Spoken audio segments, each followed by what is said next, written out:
I'm David Shorr of the Stanley Foundation with some thoughts about the upcoming G8 and G20 summits.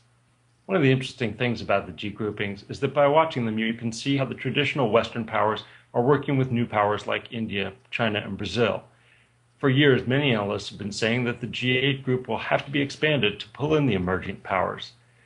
As it turned out, in 2008 and 9, the Great Recession forced the G8's hand and gave the G20 a more prominent role.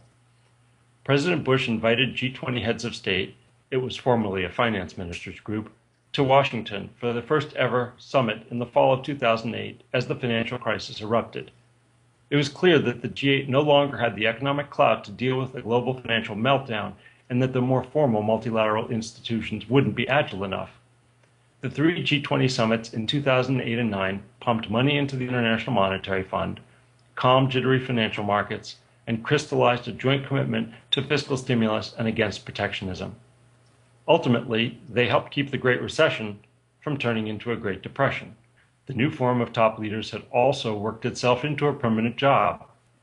At the Pittsburgh summit last September, the G20 leaders declared that they would meet annually and use the process as the premier forum for international economic cooperation. We'll see how effective it is now that the economic emergency is passed, but at least there's a forum bringing old and new powers together. Except for one thing.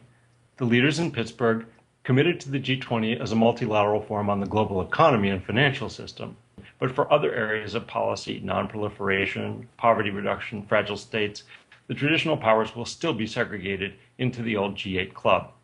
This leaves the G groupings with a schizophrenic, I think problematic approach to the global agenda. And I'll have more thoughts on this in later videos.